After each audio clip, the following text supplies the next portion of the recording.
All right. So this is what I am affectionately calling Michelina's 10 Leadership Commandments, a framework for authentic, Christ-centered steward leadership, right? And as you may or may not know, I am Dr. Michelina Eichel. I have a PhD in organizational leadership, and I am currently a candidate for a EDD, which is a doctorate of education in Christian leadership and ministry. Okay. I like leadership. I think every Christian is called to be in good leadership.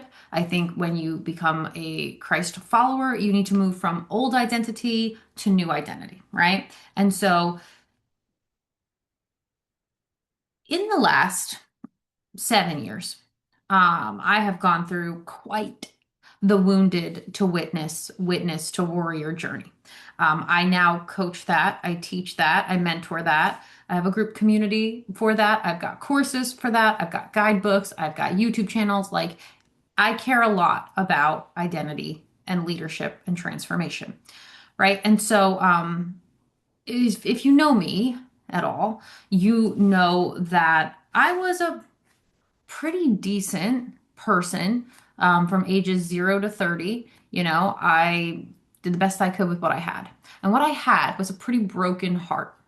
And so, even though I loved and believed in Christ my whole life, was an altar server, made all of my sacraments, like always wrote my journals to the Lord, studied the Bible, um, I was still walking around very wounded, very brokenhearted, right? So wounded, so brokenhearted, so many lies believed, so many satanic strongholds that I did not know in my mind, in my heart, in my the stories I told myself, that I got myself a felony and lost my teaching career and lost everything. And I do mean everything.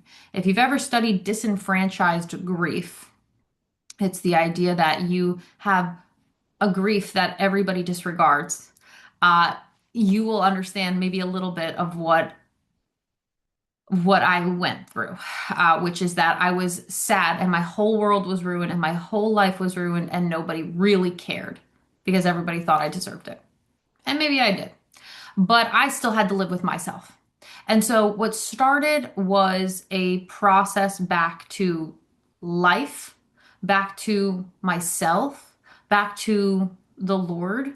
And so it's been like a 7, 8 year wilderness journey, quite frankly. And from that, a lot of really great things have happened. And one of those great things that has happened is the 10 leadership commandments that I very seriously live by. Okay. Because I have studied leadership, I have failed at leadership, I have a PhD in leadership, I'm working on an EDD in leadership. Like, I love leadership. Okay. Um, and the most important, I think, leadership frameworks are authentic steward leaders. Authentic, meaning you are yourself. I wrote a dissertation on authentic leadership. Steward leadership, which means you belong to the Lord and you want to function in ways that pleases him.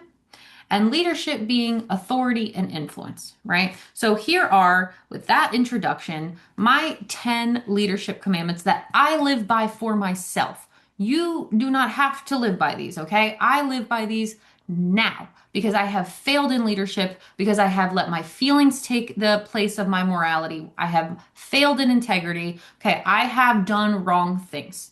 And I never want to do that ever again. And so I have commandments for myself in the leadership positions that I am in and will continue to be in. Okay, so here we go.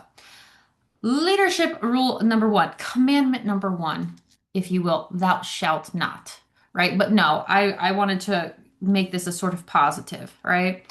I will lead from identity and not insecurity. This was so important for me. Now, I will tell you, identity work is some of the most important, pivotal, crucial work that you can do.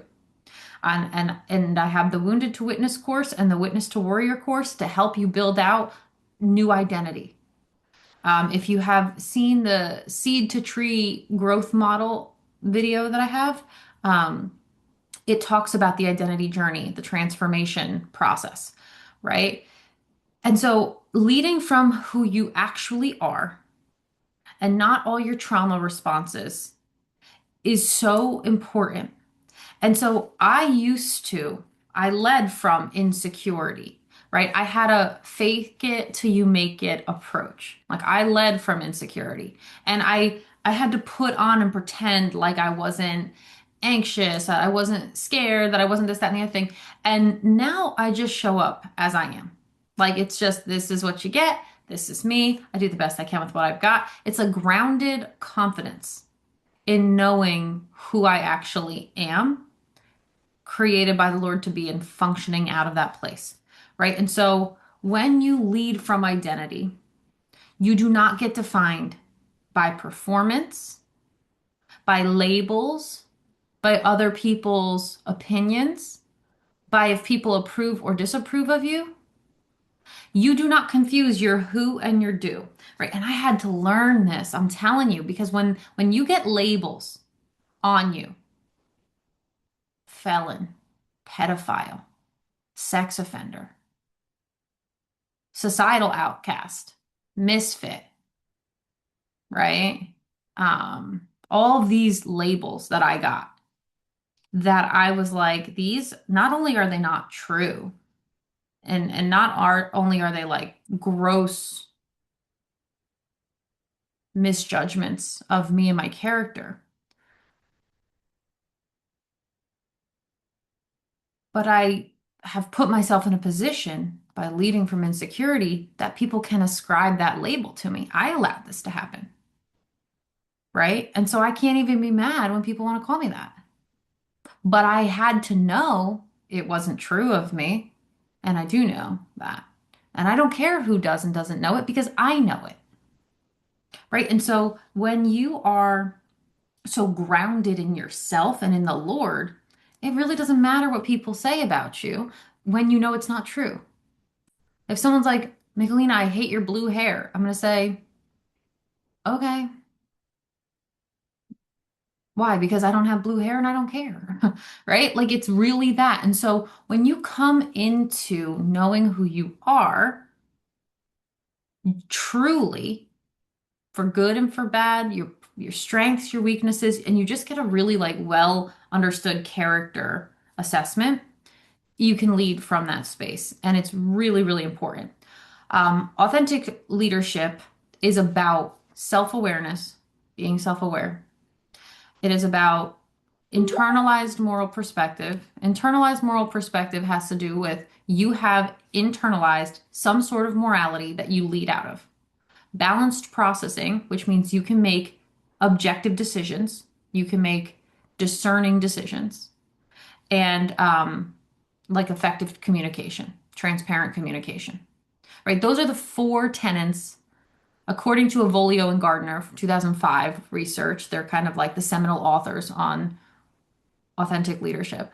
Um, those are the four tenets you have to have. And so when I was doing my dissertation work, when I was doing my own self work, my personal development work, I made sure to get good at those things.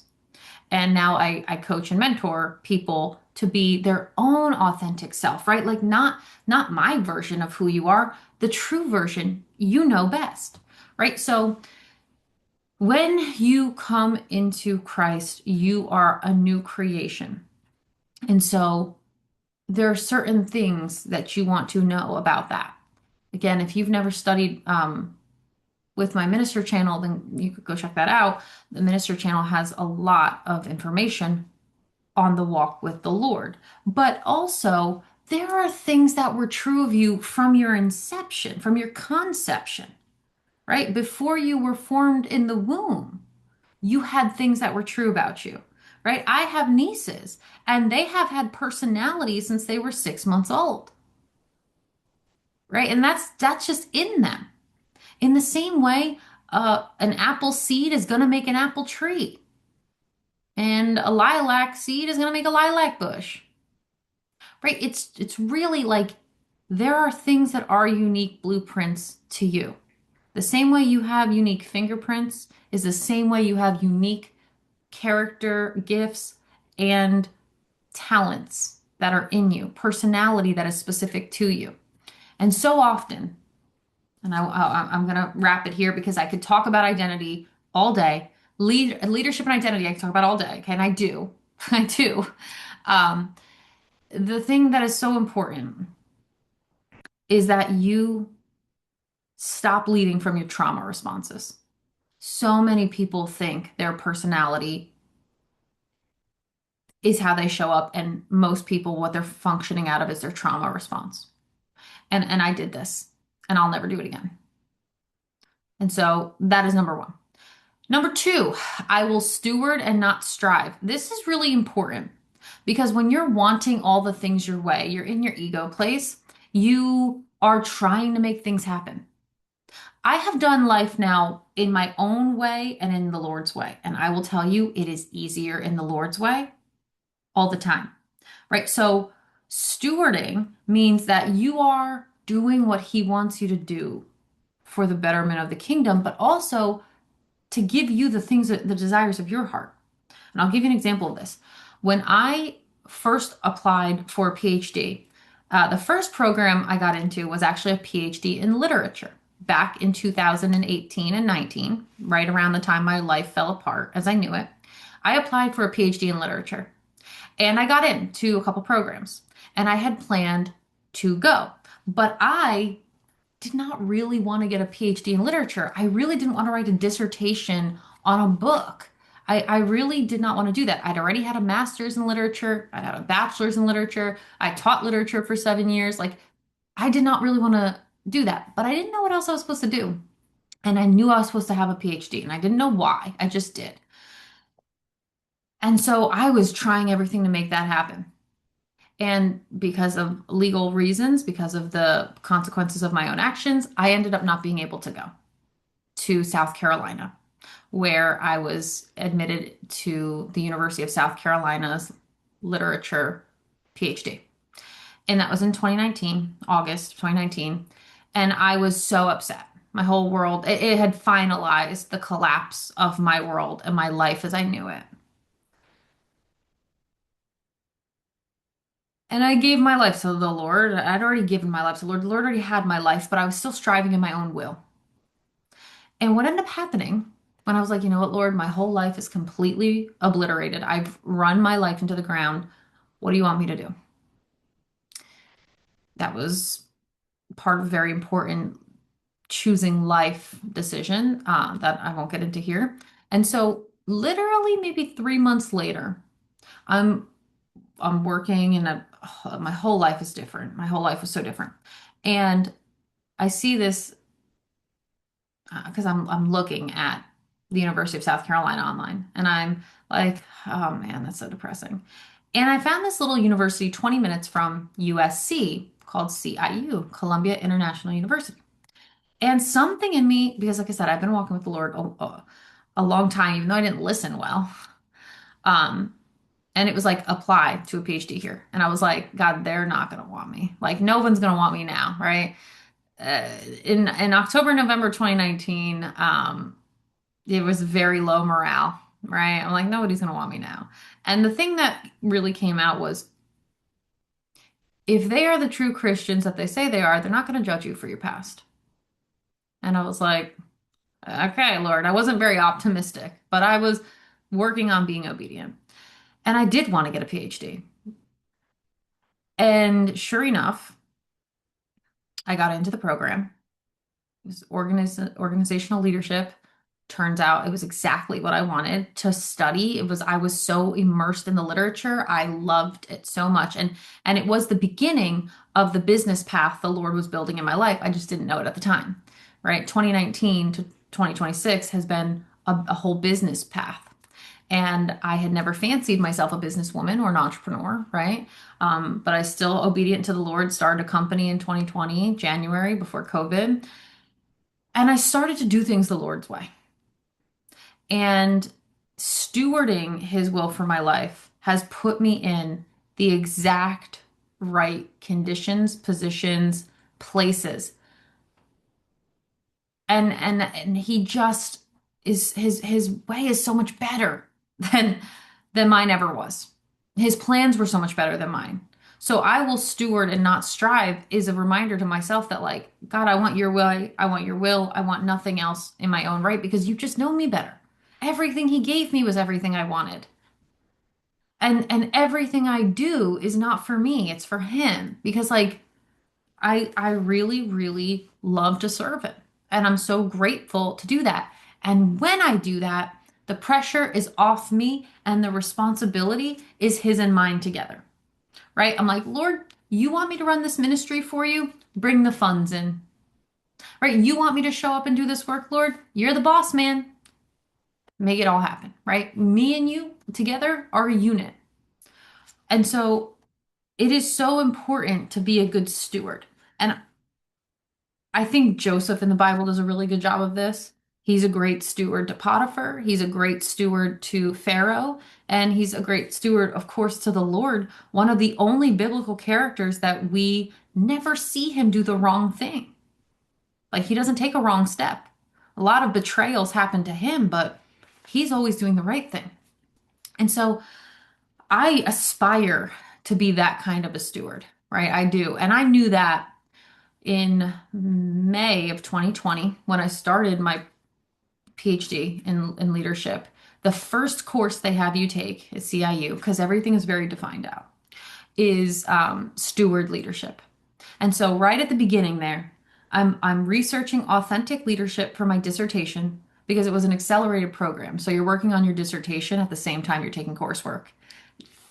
Thank God for COVID because I don't know how I would have done it any other way, honestly. It was so much, so much work. But I was knee deep in the academic literature for authentic leadership.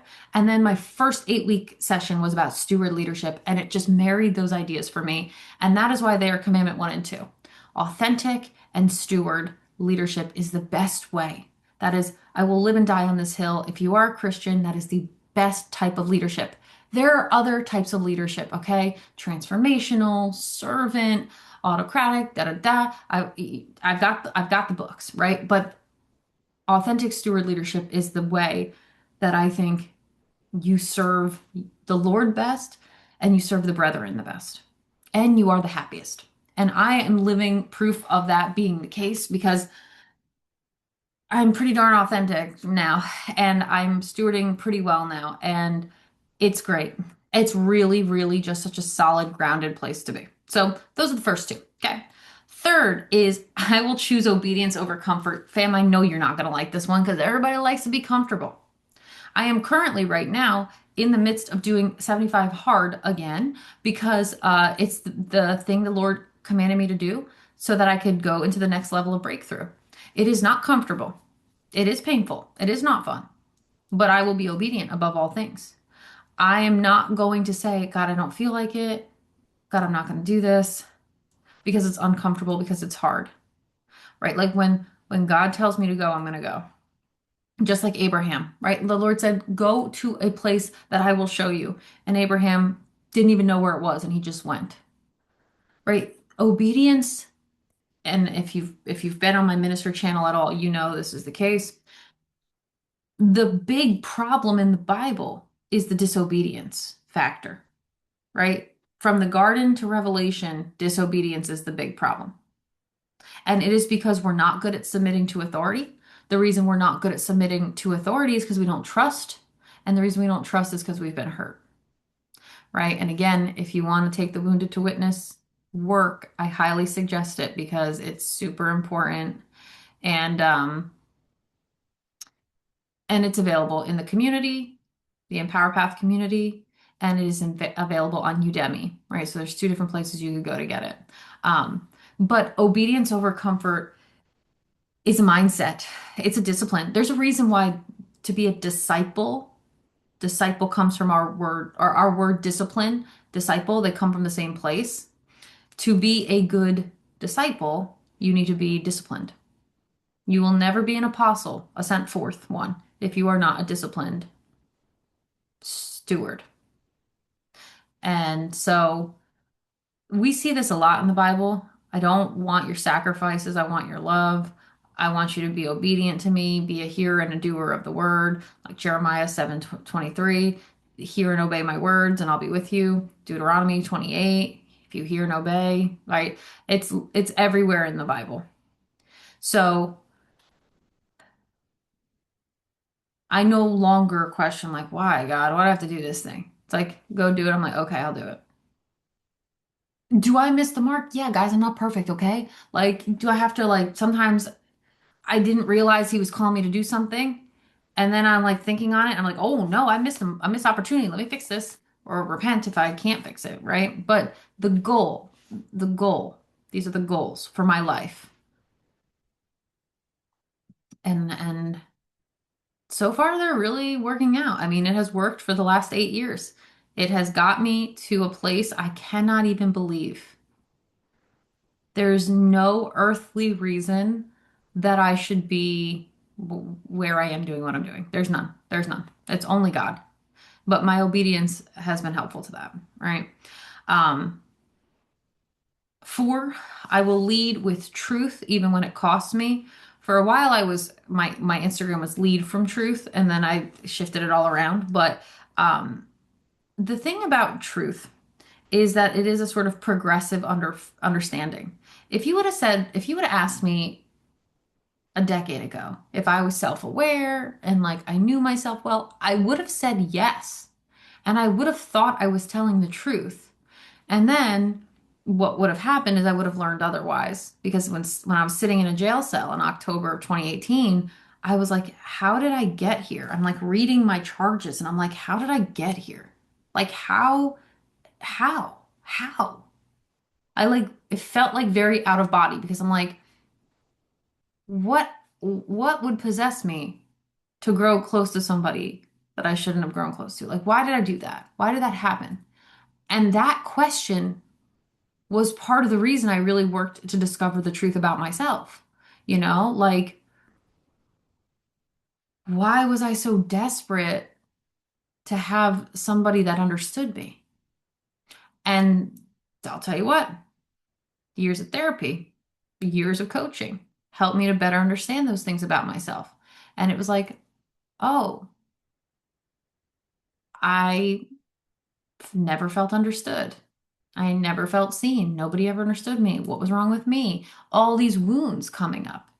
Your wounds in your subconscious will spill out into your life. All the psychology and the research is coming up to talk about it now. Attachment wounding and father wounds and mother wounds and all these things. Um, and I was ahead of, well, I don't know if ahead of the curve, but this was pre-COVID and I was finding all this out in 2018 and it was life-saving to me, right? And so no matter what now, I will lead with truth. I used to lead with lies. I used to lead with sarcasm. I used to say I was fine when I wasn't. I used to say yes when I wanted to say no, or no when I wanted to say yes. And what I did, one of the big things I did to start these leadership commandments so my life would look different was my yes will be yes, my no will be no. I'm going to say what I mean what I say, and do what I say. And I live by that, and I do live by that now. And it was a whole paradigm shift, and it was uncomfortable at first. And it is biblical, by the way. It's Matthew 5:37, I think. Let your yes be yes and your no be no. Right? And so now it's important to speak the truth in love, and I can work perhaps a bit more on the in love part, but the truth will set you free. The truth is super important. And the truth, to the best of my understanding of it, is what I will share, right? And so it takes people work to get to that place. I know it took me 8 years. It took me work to get to the place where I would lead with truth. I would not people please in my language. I would speak clearly and courageously and vulnerable, like in vulnerability.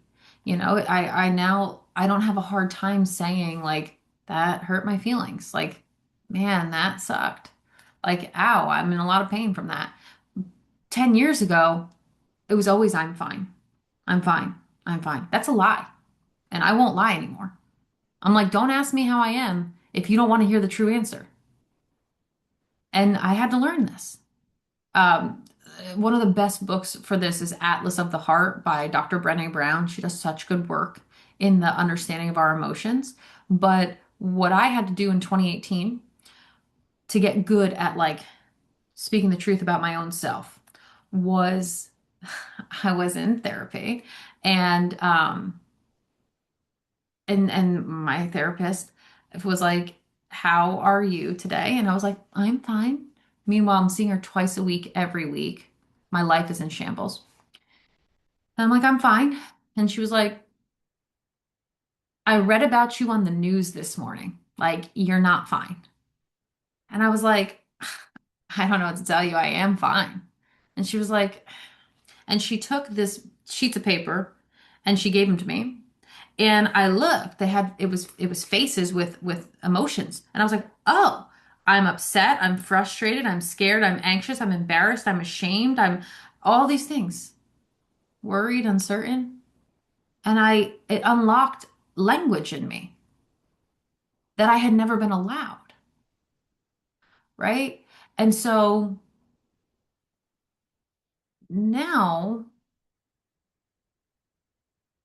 it's just the default mechanism that I will speak with the truth of what I'm feeling. But a decade ago, it wasn't. If I would have spoken in truth, things would have been very different. They weren't. Right? So it cost me more back in the day to lie. And so the truth will set you free. It is the best way. And the commandments cover this. Thou shalt bear the Ten Commandments, the true Ten Commandments, not my leadership commandments here. Thou shalt not bear false witness, right? A false witness is a lie. God hates a liar. So, to the best of your ability, speak the truth. Or, you know what? These are my leadership commandments. To the best of my ability, I will speak the truth, right? Number five, I will serve before I seek to be seen. This was a thing I had to really work on. Um, Rejecting the need for recognition and just showing up and doing the work no matter what. Because I was in a place where I had really reached a pinnacle. I had done everything I had wanted to do by like age 29. I really had in a lot of ways, not fully, not wholly, completely, but at that time. And and I was living some version of a dream of mine, right? Like unlike most people, being a high school teacher was literally the dream I had. Like I wanted to help students get through a hard time because my high school time was so bad. And like so many of the teachers and the academics got me through my high school experience, right? And what ended up happening was moving from this dream I was living in 20, say the last, like 2017 was the last really good teaching experience I had because then everything went downhill after that. But from 2012 to 2017, I really loved it. There was hardships and things, but I had a lot of joy in the classroom. It was a very safe place. It was a wonderful place. Okay. Um, when that all went downhill, 2018, 2019, and I started over here in a whole new career field doing things I hated. It was very hard for me to be in humility and service because I had just been in this place that I felt seen and loved and important and like I mattered. And then I went to this place where I'm like, wow, this is an embarrassment. Like I'm doing appointment setting for a pest control company. This is an embarrassment, right? And the Lord pulled me through a lot of businesses. And this was the thing he taught me. You go in there and you do your best work.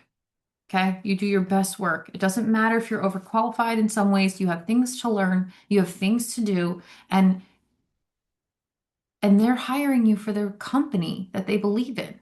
So do your best work. And that happened in 2019. I worked for two companies that were like small startups. It happened again in 2022. I worked for a company that was a a company of one that was really needed to be a company of 10, and I like helped put structure in there. That happened in 2024. I worked for a small business that was not running effectively and efficiently. And then again, it happened in 2024 and 2025. And I had to learn like your presence here is a service to me, to the Lord, and to the people that have hired you and entrusted you. It doesn't matter if you're not being paid effectively. It doesn't matter if you want to be leading this place and you're not. And so it really was a very important lesson that now is an easy thing for me. Like it doesn't matter. It doesn't matter. Like I want to serve, you know, um, in whatever position I'm in. Because it's good kingdom work. The Lord called me to do it, right? If I'm in a place, it's because He wants me there because I have someone to help or someone to learn from or someone to teach or something that I can offer, right? That's how it works. And so rejecting the need for recognition was super, super important for me. Um, it also helped to reject the need for recognition because every time I was getting recognized, I was getting like shamed, right? Like I had a TikTok post go viral. It was like 600,000 views or something. And it was me. I was shocked it went viral. It was like, I always thought I'd get a PhD, and it was me walking across the stage. And then, but I never thought, and it was me getting my PhD, it would be after a felony, right? And that hit for people, I guess. And they wanted to be happy, and then they found out about my circumstances, and then they wanted me to kill myself. It was like the craziest thing because I had people who would comment like, "Wow, that's a great redemption story," and then they were like, "Oh my God, looked you up. You should go kill yourself," right? Like, and so that also made it really easy to be like, "Yeah, the recognition is irrelevant. Like, if people like me, great. If people don't like me, fine. Like, I'm just gonna do what the Lord has called me to do. I'm just gonna seek to serve Him because at the end of the day, like, you're not gonna make people happy no matter what. You're not. Like, it was the wildest thing, and then." Um, and again, at that point, it was 2024. So like I'd already moved through my suicidal phase, which was very serious, and I almost did. And so it got very easy to just be like, Lord, there by the grace of God go I, and we'll see what happens, right? And even Jesus, the Lord Jesus Christ himself, right? People loved him, people plotted against him, kill him. Like very polarizing. And that is fine. If I'm going to be polarizing, so be it. If you like me, great, happy. If you don't like me, great, happy. You go ahead and do what you want to do. It's fine. So yeah, I had to learn that one the really, really, really hard way. Um, Number six, I will stay aligned and not just active. This one is so important because so many people think that they are productive because they are busy. But like when I look at their schedule and I do like a life audit, I'm like, what are you doing with your time? Going to this bake sale, going to this sporting event, going to this, going to that. You're doing nothing productive. You're not aligned to the vision. You're not aligned to the mission. You're not aligned to your gifts, your calling, your purpose. I'm like, you're literally confusing busyness with productivity. And so alignment is so key. And again, you can only really align to your God-given character, calling, mission, purpose, gifts when you know them.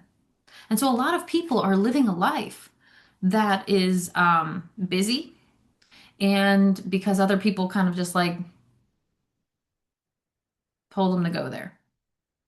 And one of the big things that I have worked to do now is aligning myself to the Lord. Lord, do you want me to do this or don't you want me to do this? And we see that in Deuteronomy when the tabernacle is there. It's Deuteronomy 40. The tabernacle is there, and the pillar of the cloud is on the tabernacle, and they wait to move. If it's on the tabernacle, they don't go. If it comes up from the tabernacle, then they go. And it's this idea that when God says go, you go. When God says stay, you stay. And this I do teach and coach in the Witness to Warrior course, which again um, is a leadership course, and it is so necessary to get good at knowing your seasons and your signs when it's time to go, when it's time to stay. Very, very important. It's one of the big reasons that this ministry is called Seasons and Signs. That comes out of Genesis 1, right? So staying aligned to what he wants you to do, staying aligned to his truth, staying aligned to the word, staying aligned to your call is so important. And I will say, I just did this the other day where I did a check-in with the Lord. And I was like, Father, if I am pleasing to you, can you please make X amount of like money come in because we've got bills that need to be paid? Um, and if I'm pleasing to you, like give me a financial amount that shows the work that like you think I'm worth right now, right? And and that was like a really audacious prayer of me. And I was like, because I continued it and I was like, Father, if I don't get any money, that's okay. But it shows me you don't want me doing what I'm doing. And I don't want to be in disobedience to you. And so I do need a tangible sign that I'm aligned to what you want me to do.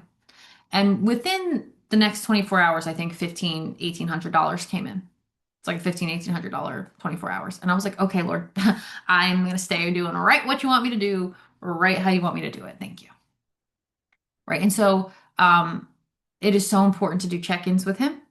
So important to be aligned to his truth, his word. And that's part of stewardship, right? Because stewarding is you are giving me this. Am I doing this thing in the way that you're happy with? And staying in good stewardship really helps you to stay aligned. Because if you look at your life, right? Your kids, your spouse, your house, your profession, your pets, none of that is yours. It all belongs to him. He is the owner, you are the steward. And so when you look at it that way, it's like, oh, how can I please him with these things that he's given me? Easier to stay aligned and not just in like, oh, I need to clean the house. Oh, I need to take care of the kids. Oh, I need to do this. Oh, I need to do that. Maybe you do need to do those things, but you need to do them with the proper aligned mindset, which is that you get to do them because you get to take care of the things the Lord has given you to steward. So staying aligned to him is just so, so, so critical. Okay. Number 7, this one is life changing. Okay. I will take responsibility for my growth. You can either be growing or stagnating, life or death. Your growth is a constant you job. Okay. Um, One of my top 5 values is growth and growth mindedness. I have 2 books on their guidebooks on Amazon, and it's about like yourself and your story. And in there, I have the like 8 ways I think we grow. Right, I talk about this all the time: physical, mental, emotional, intellectual, spiritual, sexual, social, and financial. Right, those are the ways I think we grow in this life. And also, those are places you could be stagnating and dying in this life, right? And so it is your job to do the work. It is your job to examine yourself, to do self-reflection, to do self-analysis, to do self-acceptance work, right? To look inward. Personal growth and transformation is your job. Nobody's going to do it. And so if you look at your life and you are the same exact way you were a year ago, you failed yourself because you stagnated. Taking responsibility for your growth, and I will take responsibility for my growth, is so necessary. I learned this because with business, your personal development and your professional development go hand in hand.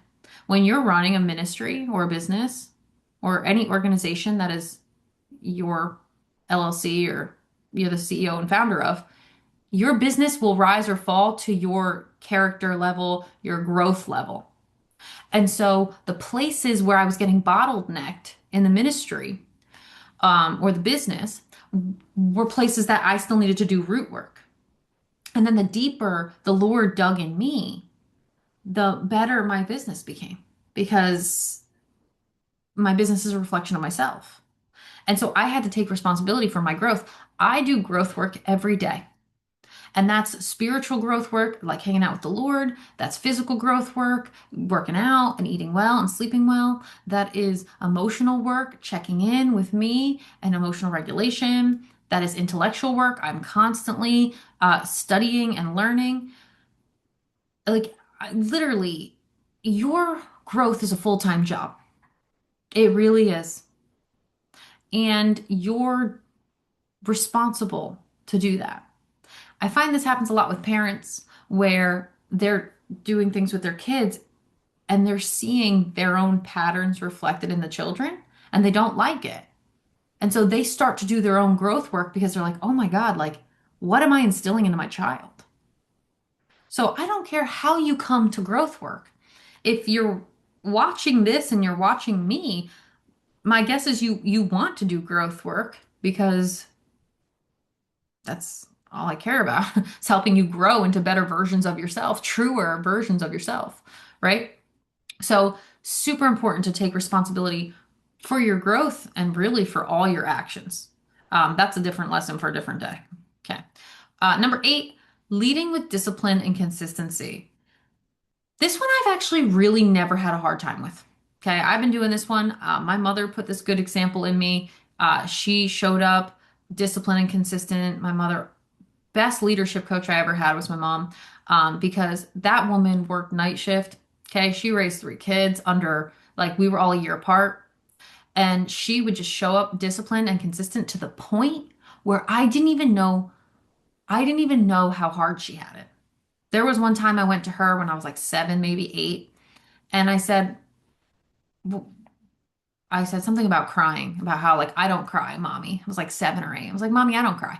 And she's like, huh, what? She got down to my level, she said, and I don't remember this. She told me about this. And she said, honey, it's okay to cry. Everybody cries. And I was like, well, you don't cry. And she's like, no, mommy cries. Mommy cries, just not where you can see it.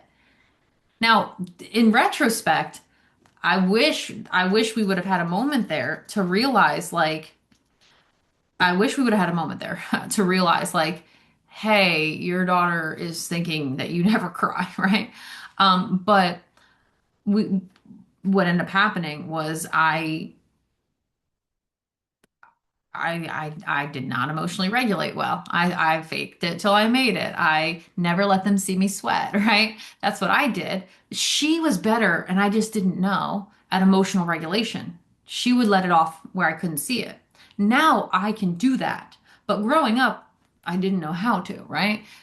Back to my discussion with my therapist of I'm fine when my world's falling apart. But leading with discipline and consistency, part of that is not letting people see, not you weak, but you emotionally on a roller coaster, right? You can be vulnerable. You can say, hey, today I'm really struggling, guys. Like, I'm here. Like, I mean, you can do this well. Like, I'm struggling. I'm here, but like, I'm not fully here, guys. I'm not okay. I need a beat. I need to take a second, right? You can be authentic and vulnerable like that, but you still show up, right? Discipline and consistency has a lot to do with showing up. Um, and showing up in a way that you can be dependent on. I used to pray every day before I went into work. When I used to teach from 2012 to 2018, every morning I would go in before work and I'd be driving in and I would say, Lord, like, help me to be consistent for these kids. Like, help me to be, because I know kids need consistency, right? And I was like, help me to be consistent, help me to be grounded, help me to be someone that they can rely on, you know? And so I've been doing 8 for a long time. It's part of why, like, even if you look at my content for the last 6 years, right? I've been putting content out since 2020. I've been showing up consistently. It wasn't because it was easy. It wasn't because I was getting paid for it. I wanted to show up, you know? And so discipline and consistency is one I think is super important. It's lower now because it's like number 8 instead of like number 1 because it's almost a second thought to me at this point, but really lacking in the world. We lack discipline, we lack consistency. And that's because people really function in their feelings a lot, and that'll never do it. And so it doesn't matter how you feel a lot of the times. Um, you can feel what you feel, but it is your responsibility, right? This is why you're responsible for your growth. It's your responsibility to manage that and do what you can to show up disciplined and consistent, right? So, and people will respect that. There's only been one time. So I've been teaching the Bible online now for 2, 3 years. And one time I showed up to teach and everybody was there. And I was so overwhelmed. I was like, guys, I cannot teach tonight. I'm sorry.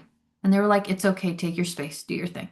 And I did. I went and talked on a walk with the Lord. And some of the people from the community checked in and they were like, are you okay? Like, what's going on? I'm here if you need to talk. And it was really productive, right? But there is still a discipline and a consistency showing up there. Like, right? Like I still showed up to let them know I couldn't do it. And they were very gracious about it. And it was something I could have never done before. Like I would have never been able, like I didn't take days off when I was teaching high school English. Like I didn't take days.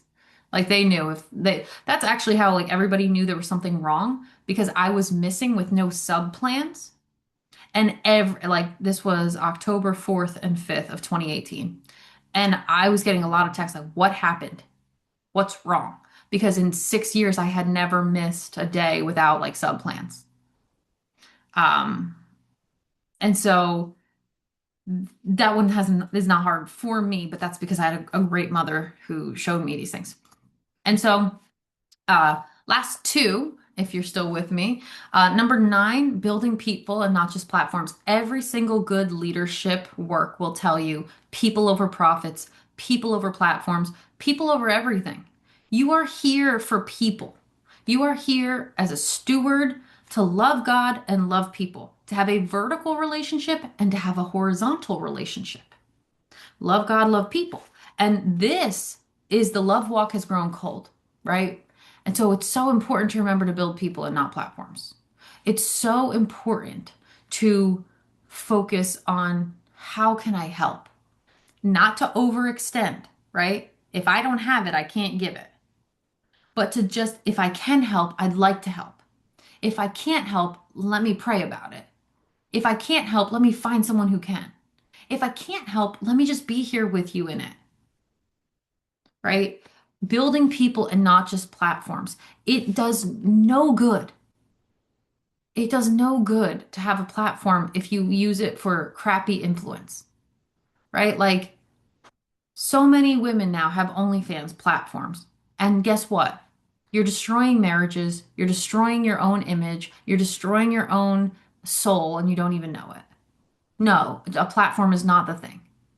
Influence is not the thing if it doesn't have a loving intentionality behind it that you want to help the people, right? And so one of the important things, and again, I teach this in the Witness to Warrior course, is when you're in good leadership, and this is my commitment, this is what I'm focusing on doing, right? This is my commitment. Um, you multiply other people, right? Like my job, if I do it well, help people come home to God and come home to self. They know who they are. Their identity is the new creation that they really are. Then they're naturally going to function out of that and do things that are aligned, ministries that are aligned. And so if I'm doing my job in leadership well, I'm helping people become leaders in their own right. I'm helping women become better Christian wives. I'm helping women do the ministries they're supposed to do. All right. I'm helping men be the men that they're called to be in Christ. I'm doing my part to help them grow. That's how you know you are in good alignment because your focus, your vision is like, okay, how can I help the brethren? But again, you need to do a lot of growth and self-work to be able to help the people, right? And so people people will know if you do not like people, right? If you have a people wound, it comes out. And most people have a people wound. Most people are heartbroken by other people and haven't dealt with it, right? And and I sure was. I promise you I was. Okay, I've had every wound that I have had every wound. Don't these commandments have come after 10 years, really 10 since 2015 to 2026, 11 years of the Lord binding up my heart, bringing my head and my heart, my hands, my mouth, all in alignment with Him, healing my body, healing my soul. Like it's been a work, a decade's worth of it. Okay. And that is why number 10, I will remain submitted to the Lord no matter what. There is nothing that can separate me from the love of the Lord. And it will not happen. There is nothing, nothing. In my whole life, I have never once walked it without Him. And and I know everybody likes to think like, oh, you must have gotten converted after your felony. No, that's not true. Okay. I was an idiot loving the Lord. Okay. So let me be a cautionary tale for you. You can love the Lord with all your heart, soul, and mind and still be broken and make stupid decisions. Okay. But He never gave up on me, even when I was so mad at Him, even when I was so hurt, because like I prayed for him. I was like, God, take this person out of my class, please. Didn't. I was like, God, please don't let this punishment be as bad as it might be.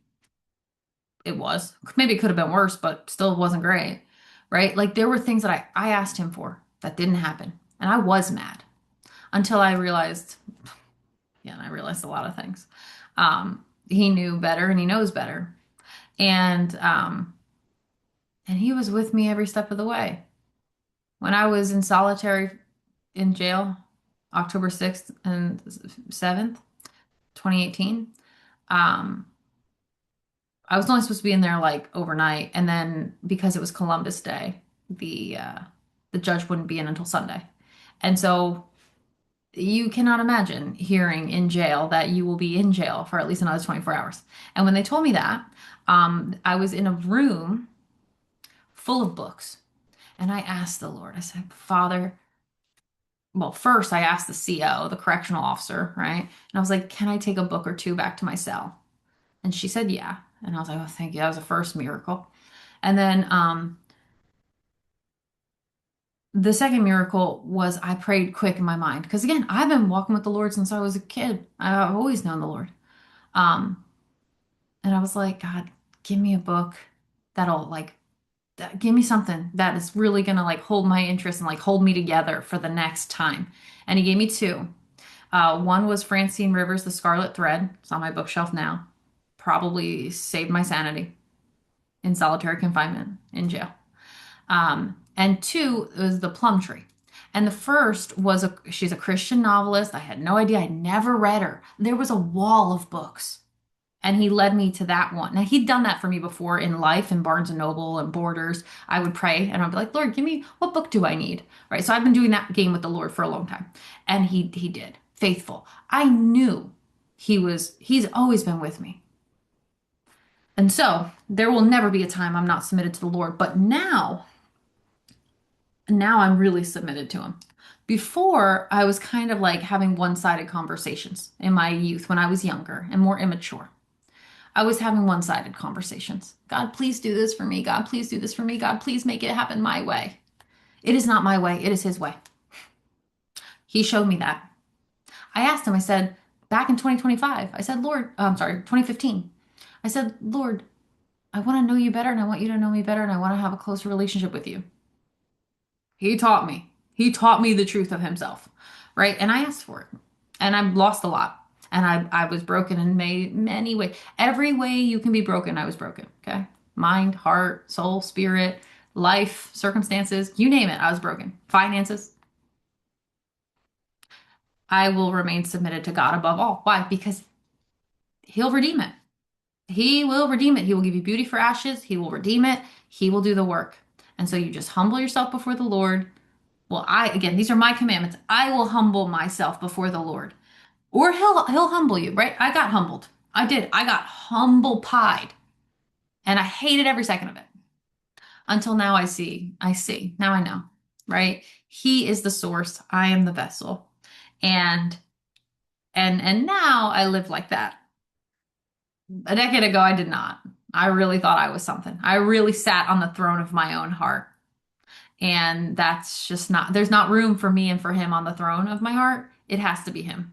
And so these are um my 10 commandments here, okay? And they're my leadership commandments, they're my life commandments. They are the sort of framework I have to be an authentic steward leader for the Lord.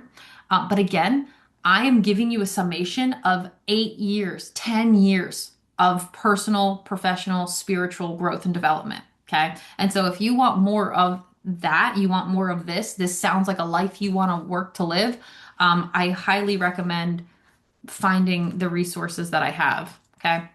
And so to close it out, you are not called to build your name. The number one thing that was so wonderful to me was when I fell from grace, when I got in trouble teaching, I said, "Thank you, Lord, that nobody really knows I'm a Christian."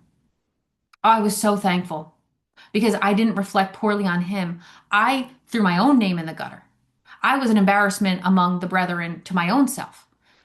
Michelina Eichel was an abomination. Okay. My name was I was joking with my family because they were the only three people who were really talking to me. And I was like, nobody wants my identity. They don't. It's not a fun identity. It's fine. It's great. Thank the good Lord. It's just my name that I tarnished. Because now, I'm doing things very loudly for the Lord. And if I mess up, it will be a reflection on his name. Not that he did anything wrong, but that I might be a bad influence and sway people away from him. And I will never, never risk that. And so it was such a good lesson to me. Oh my God, it was one of the best lessons. Did I hate it? Yes. Did it hurt? Yes. Do I wish I didn't have to have it? Yes. Did I need it? Yes, because I would have rather lost everything when I was just Michelina Eichel doing Michelina Eichel's thing than step one toe out of line now when I'm Minister Michelina for the Lord, when I'm running Seasons and Sign Ministry and the Lord's my boss. And this is the thing I really, really just had a conversation about. Somebody said they had a vision over my life and they saw me here at my desk and they saw money raining down on me. And I said, I love that vision. I love a fortuitous vision. But I know that Satan never stops attacking. And when everything is coming your way, if you don't stay close to the Lord, he'll get in there. It happened to me in 2018. Everything was pretty much a lot of things, not all things. A lot of things were going my way. And he got right in there. And so when I am low, I'm going to seek the Lord. When I am high and on the mountaintop, I'm going to seek the Lord because I am called to steward what God has entrusted to me, and I need to be in integrity with Him and obedience to Him and the authority that I do have as someone who follows Christ. And so I think it is just the most important thing to keep my eye on. I used to think, well done, good and faithful servant. I used to think that was the goal. I used to think, and it still is, I used to think I have run the race and I have won was the goal. And now I realize it is Christ's words in John 17:4. I have glorified thee on the earth. I have finished the work which thou hast gavest me to do. That is the work. That is the thing. Like I want to get to the end of my time and be able to say, Lord, I have glorified you on the earth. Like I have done the work that you wanted me to do. I have done it. Like I fulfilled my call. I fulfilled my purpose. Like we did it, you and me. There's really no I anymore. Like I is me and the Lord. I don't do anything without him. He's my best friend. He's my dad. He's my king. He's my boss. Like he is my number one friend and confidant. And I prayed for this a decade ago. And I have it now. And I lost a lot to get it. And I will never forsake it because it was so high a price. It cost me my old life. It really did. It cost me my old life and it cost me my old identity. And by that I say, thank you, Lord. There by the grace of God go I.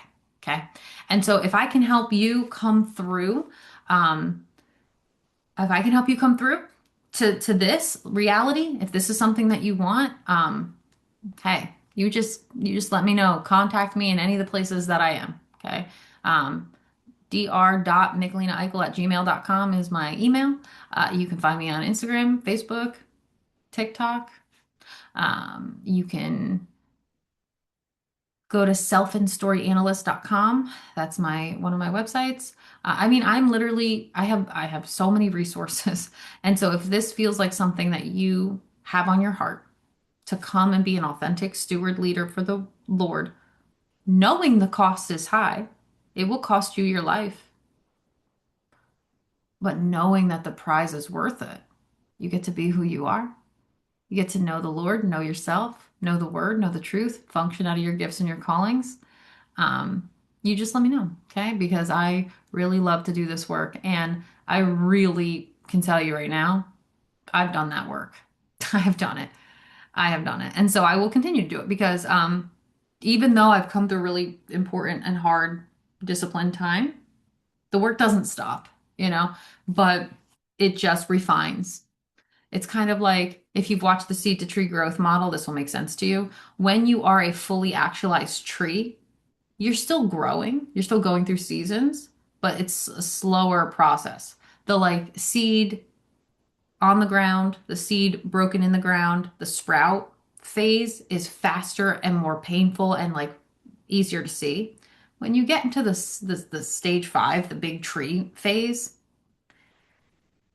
you can't see the growth as much. It's happening, but it's slower, right? And so getting from your seed self, your old self, to your tree self, your new self, your authentic steward self in Christ, is the gift of my life and the work of my call. And if I can help you do it, then just let me know.